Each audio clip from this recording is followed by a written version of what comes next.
Hi, this is Jake with Cabinet Solutions Design Software, and on today's video we're going to be building a simple entertainment center in our software. Now this is going to be just for demonstration purposes, but this will also show off what you can do in our software that you may not be aware of. Our software is originally designed for cabinets that could be either in garages, kitchens, bathrooms, etc., but you can use it if you can think outside the box a little bit for making other different applications. Let's go ahead and draw in our wall. Let's make it 100 inches wide. Next, we're going to place a cabinet on this wall. We're going to use a full height pantry for this demonstration. Let's adjust the depth of it to be 24 inches. The height of it, I'm going to make 80 inches, and my width, let's make it 86. And place that on my wall. Go to my elevation screen. And let's go ahead and click on the cabinet to customize it further. Now, since we already have some shelves in here and also a center rail, I want to remove all of that information so we have a better blank slate, basically. So let's go to View and Delete Boards. Click on Clear Interior, which is going to remove my shelves and my center rail, and leave me with just the outside carcass and a giant door. Next, we're going to add in our center rails back. This way I can adjust my center rail width if I wanted to, or I could leave it as default like I'm doing currently. You're going to see a little window comes up. We're going to click twice on that window to place in 2 center rails, and that should give me 3 openings. Next, we're going to add in some mullions that goes in between these rails. Now, the difference between a mullion style, and a center style is a mullion will go in between your rails, a center style will split all of your rails, and a mullion style will leave a continuous top rail but split your rails below that. So let's add in some mullions. We're going to go to Properties, and I want to tell it to split my top, split my nailer, and split my back. I could also just remove the split top, so that way I keep a continuous top that goes across, but I want to split my nailers and split my back, so that way if I were to go to build this using my panel optimizer, it would be able to fit on sheets of material. Go ahead and click on OK, and continue. And now let's add in some mullions on my drawing right here. So let's do 2 per opening. And that gives me 9 openings to adjust. Let's go ahead and go to Openings and Rollouts, and let's start modifying these openings. Opening number 1, or the top left opening, let's adjust the width of that to be 14 inches, and my height, let's do 10 inches. Now, when I'm moving this, I want to tell it to move the right side because I'm starting with the left side. The left side is a solid piece that goes top to bottom. And my height, I want to tell it to move the bottom side. I want to keep my fractions of an inch or the rest of my measurements. I'm going to use that in the bottom 2 openings here. Next, let's go to my Adjust for Opening. And let's change my panel style to glass. Now let's keep an eye on my width and height here because I want to make sure and mirror that on my top right opening. So that's 14 and 10. We're going to go to this top right opening here. And again, 14 inches. And because the center rail goes all the way across, I don't need to adjust the height of that. I need to only adjust the width. We're going to tell it to move the left side instead of the right, because the right side is again a piece that goes top to bottom.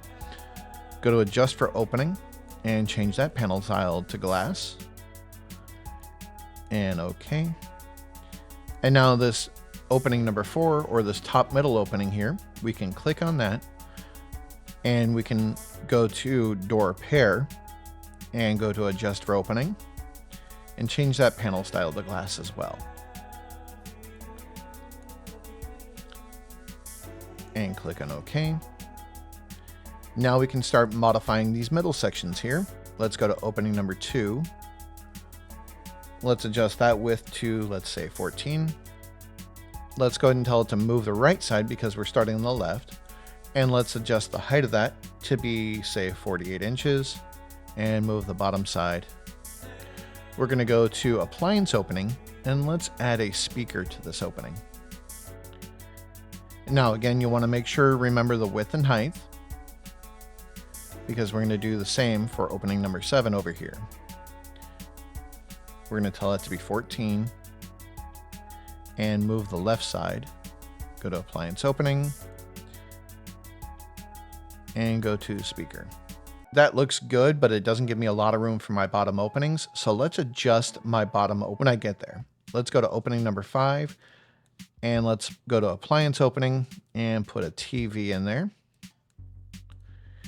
And now we can also go to opening number 3, or this bottom right opening here. Let's change the width of that to be, let's say 18, and adjust the height of that. Let's put that height at 14. Now it's going to adjust the openings above it, and that's okay. That's what we want it to do. And go to OK. Make sure that we remember that width, which is 18. Go to opening number 7, or this bottom right. Adjust that width to be 18. Move the left side. And OK. Opening number 6, let's go ahead and click on that. And let's remove the door from that. Tell it open. And now OK. And now let's go to shelves. And in that bottom middle opening here, opening number 6, let's click on that. Let's add in some adjustable shelves. And let's go a little bit further. Go to cabinet standards. Go to my construction methods 2. And for my base cabinets, I'm going to tell it side panels touch floor. The reason why I'm doing it that way is because a full height pantry is both an upper cabinet and a base cabinet. So you need to make sure and modify the information accordingly. And let's go ahead and click on done.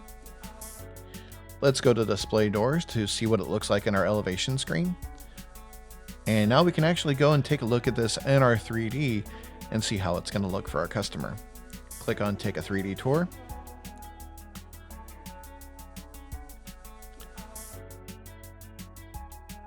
Since it's just one wall, the light source is going to be a little bit bright. So what we can do is we can modify this a couple different ways.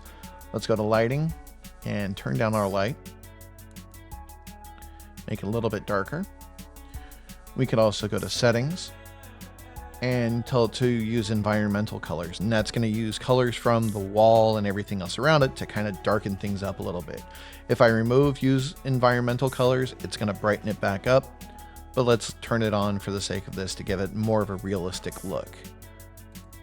And now if I press the space bar on my keyboard, that's going to remove all my panels from around the edges, so that way I see exactly what the customer wants to see. Now I can modify this TV. Let's go back into our job here. Let's go to openings and rollouts. Click on opening number 5. Go to adjust appliance opening. Remove the check mark next to fill opening. And let's adjust the height of that down a little bit. Let's say 36 inches. Click on OK. OK. And OK. What that did was that actually just made sure that the appliance did not fill the entire opening, but I modified it so that way there's a little bit of play in that. Go back to done. And let's go back to my take a 3D tour. It's going to remember all of my settings previously for this job, and then give you a little bit better of a look here. And spacebar to remove all the information. And this is Jake with Cabinet Solutions Design Software, hoping that you've learned a little bit more about what our software can actually do.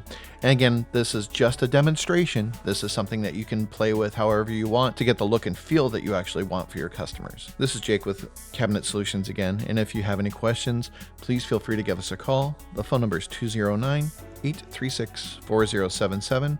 We are more than happy to help. Thank you, and I hope you have a great day. This is Jake with Cabinet Solutions, and we hope you've enjoyed the video. Please like, subscribe, and don't forget to click on that notification bell for future videos of tips and tricks or previews of upcoming features. Do you have an idea for future videos? Comment below with different ideas or send us an email to support@cabinetsolutions.net and let us know what you'd like to see, and we'll be happy to create a video for it. Thank you again for watching.